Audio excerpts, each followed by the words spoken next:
जलन। ममता बहुत ही सीधी और प्यारी लड़की थी, वहीं सुनील एक सरल और आगे बढ़ने की सोच रखने वाला लड़का। सुनील, बेटा सुनील कहाँ है? अरे जरा एक गिलास पानी तो दे दो। हाँ माँ, अभी आया। क्या माँ, पानी तेरे सर के पास ही तो रखा है, क्या हो गया है? तबीयत खराब है क्या? अरे नहीं नहीं, वो उठने का मन ही नहीं कर रहा था तो देखा ही नहीं। वैसे क्या कर रहा है?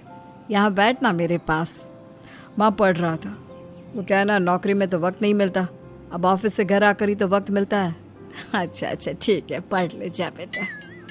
सुनील पढ़ लिख कर और आगे बढ़ना चाहता था, लेकिन माँ की तबीयत खराब देखकर सोचता है कि शादी ही कर ले। कब तक माँ का ख्याल वो अकेले रख पाएगा? तो एक दिन, माँ ये ममता है, मैंने इससे शादी कर ली है। तुम्हारी तबीयत भी ठीक नहीं रहती तो मैंने सोचा शादी कर लेता हूँ। घर संभालने वाली और तुम्हें संभालने वाली कोई आ जाएगी तो अच्छा रहेगा। माँ अचानक से सामने बहू देखकर हैरान रह जाती है। बेटा ये क्या बात होती है? न बैंड, न बाजा, न दहेज, न शगुन, ऐसे कैसे बहू आ गई? माँ तू तो जानती है मैं नौकरी के साथ पढ़ाई कर रहा हूँ, तो कहाँ से इतना पैसा बचा पाता कि धूमधाम से शादी करता। वैसे भी माँ, लोग तो आकर खाकर निकल जाएंगे, इसलिए बस वैसे ही। माँ जी, मैं आपका ख्याल रखूंगी। वैसे भी ये आगे की पढ़ाई कर रहे हैं, अच्छा कुछ कर गए तो सबके दिन फिर से अच्छे आ जाएंगी।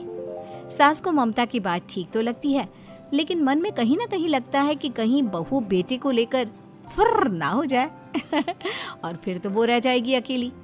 बेटा देख, मेरा जो कुछ भी है वो सुनील ही है, और सुनील का भी अब इस दुनिया में मैं ही हूँ और कोई नहीं। क्या सुनील? बिल्कुल माँ, लेकिन आज से ममता भी मेरे जीवन का अहम हिस्सा है, जैसे तू है। सास को बड़ा बुरा लगता है कि उसकी सल्तनत में कोई और हिस्सेदार कैसे हो सकता है। कैसे कोई और उसके 30 साल के बेटे की जिंदगी में अचानक से आकर बराबर का हिस्सेदार बन सकता है। देख बहू, मैं भले थोड़ा बीमार रहती हूँ, लेकिन इसका मतलब यह नहीं कि घर की चीजों में मेरा कंट्रोल खत्म हो गया है। मैं आज भी इस घर की रानी हूँ, समझी? बेटा सोचता है कि ये माँ को अचानक से क्या हो गया। कल तक जो माँ कहती थी कि जिंदगी का कोई भरोसा नहीं, वो अचानक से जंग के मैदान की झांसी की रानी कैसे बन गई? माँ क्या हो गया है? सब ठीक है ना? अचानक कैसी बात कर रही हो? ममता का आज पहला दिन है, स्वागत करो उसका। आसपास की आंटियों को बुलाओ, नई दुल्हन की मुंह दिखाए करवाओ। खैर, सास होने का फर्ज निभाती है और बाद में एक सहेली के साथ बाहर निकल जाती है। क्यों री बताया नहीं कि बेटे का ब्याह कर रही हो? वैसे तो सारा दिन हम ही में घुसी रहती हो। अरे मुझे भी तो अभी पता चला, यूं अचानक सर पर लेकर आ गया। कहता है बहू है माँ तुम्हारी, अब इसको भी इतना ही मैं प्यार करता हूँ जितना तुझे करता हूँ।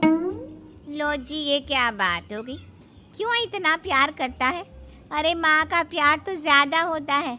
अब उसको तो कोई दूसरा पति मिल सकता है, लेकिन तुम ही बताओ, क्या माँ की ममता किसी और की हो सकती है?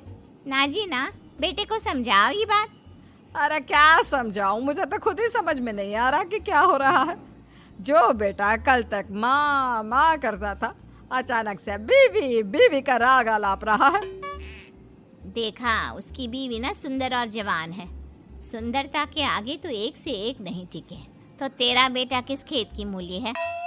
सास को भी समझ में आ जाता है कि बहू की सुंदरता के आगे माँ का प्यार किसी काम का नहीं। उधर बीवी, ए जी, अम्मा जी सहेलियों को छोड़ने गई थी, अभी तक आई नहीं, हम देख आए क्या? अरे रहने दो ना, आ जाएंगी। कहाँ जाएगी, उनकी आदत है, एक बार जाती है तो पूरी पंचायत खत्म करके ही आती है। अच्छा ही है, खाना वाना खा कर गई होगी। छोड़ो ना, घूमेगी तो खाना पचेगा, नहीं तो ऐसे ही खाट पकड़ लेगी। बहू भी शांत हो जाती है। उधर सास सोचती है कि आज थोड़ा देर से ही घर जाती हूँ, जब बेटा परेशान होकर ढूंढेगा तब मजा आएगा। बीवी को खुद ही पता चल जाएगा कि माँ के आगे उसकी दाल नहीं गलेगी। लेकिन वहीं दूसरी ओर घर पर, ए जी, माँ जी अभी भी नहीं आई, हमको तो घबराहट हो रही है कि क्या करें, जाकर पता करें किसी के घर। अच्छा, कहाँ जाओगी ये भी बता दो। पहला दिन है तुम्हारा इस घर में और एक ही दिन में मोहल्ला छानोगी क्या? हाँ, तो आप भी तो नहीं जा रहे हैं ना, हमको फिक्र हो रही है। अरे यार, ये रोज का है अम्मा का, खाओ और सो जाओ। बस फिर क्या था, बेटा बहू खाना खाते हैं और कमरे में सोने चले जाते हैं। उधर जब सास को कोई देखने नहीं आता तो वो हार कर घर आ जाती है, जहाँ वो देखती है कि सारे घर की लाइट्स बंद है।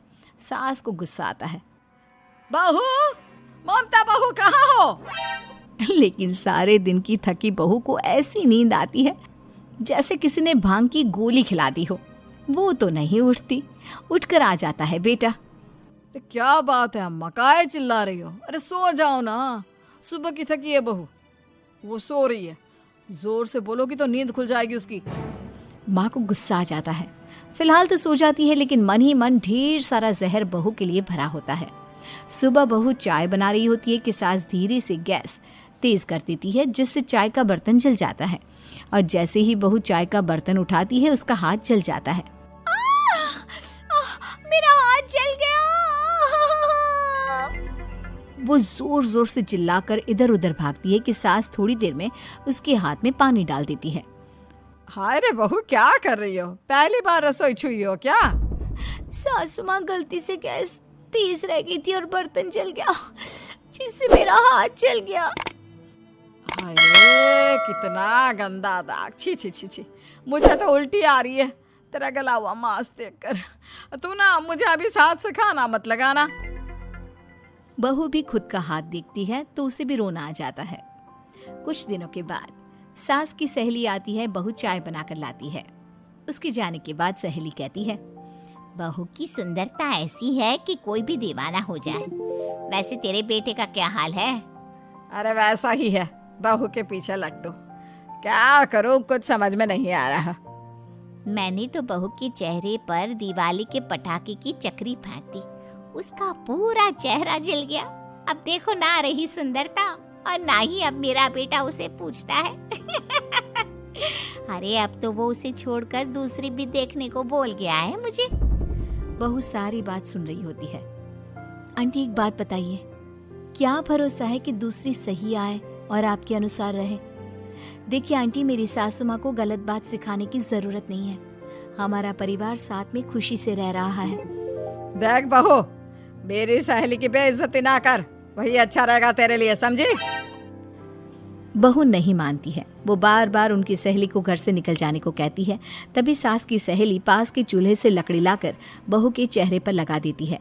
बहू जोर जोर से रोने लगती है। अरे ये क्या कर दिया? मैंने कहा किया, ये तो तूने किया। तू ही नहीं चाहती थी कि बहू बेटे के साथ रहे, भला मैं क्यों करूंगी? मैं तो चली, निपटो अब। बहू रो रही होती है, दर्द से चिल्ला रही होती है, लेकिन सास उसे डॉक्टर के पास नहीं ले जाती। तभी पति आता है। क्या हो गया ममता? ये दाग कैसे लगा? तुम कैसे जली? ममता कुछ नहीं कहती, बस दर्द से करा रही होती है। पति माँ की तरफ देखता है। हो ना हो माँ, ये पक्का आपका काम है। आप ही ममता से जला करती थी ना। देखना माँ, अब पुलिस आएगी, केस बनेगा, लेकिन पहले मैं ममता को अस्पताल लेकर जा रहा हूँ। सभी अस्पताल जाते हैं, जहाँ डॉक्टर ममता की सास से कहते हैं, आपने तो नहीं जलाया ना बहू को? अब ममता की सास के तो पसीने छूट रहे होते हैं। वो घबरा कर कहती है, ना ना डॉक्टर साहब, कैसी बात करते हैं? हम क्या जलाएंगे अपनी बहू को? डॉक्टर ममता के पति से पूछते हैं, देखिए, क्योंकि ये ससुराल में जली है तो मामला पुलिस का बनता है, तो आप पहले पुलिस को बुलाइए, तभी इलाज पूरा होगा। सास डर जाती है कि अब तो बच्ची जिंदगी जेल में ही रहना होगा। रहने दीजिए ना, पुलिस को क्यों बुलाना? सारी हंसी खत्म हो जाएगी जब पुलिस के डंडे पड़ेंगे। बहू को जलाना भले ही बहुत आसान हो, लेकिन उसके बाद सारी जिंदगी जेल की हवा खाना। सास डर जाती है। पुलिस आती है। पास लेटी दर्द से करा रही ममता स्टेटमेंट देती है। तो क्या हुआ था? कैसे जली आप? ममता पास खड़ी सास को देखती है। बेटी बताओ, कैसे जल गई तुम? ओए, काका का किरण वाली शाहरुख, चुप, बिल्कुल चुप। सास चुप। सभी इंतजार करते हैं कि ममता क्या बोलेगी। जी मैं खाना बना रही थी, लकड़ी उड़कर मेरे ऊपर गिर गई और मैं जल गई। सास बहू की बात सुनकर रोने लगती है। देखा माँ, कितनी समझदार है ममता। ये चाहती तो, हाँ बेटा, ये चाहती तो मैं आज जेल में होती। मुझे माफ कर दे। मैं आगे से अभी कभी ऐसा नहीं करूंगी। बहू के साथ मिलकर रहूंगी। मुझे माफ कर दे।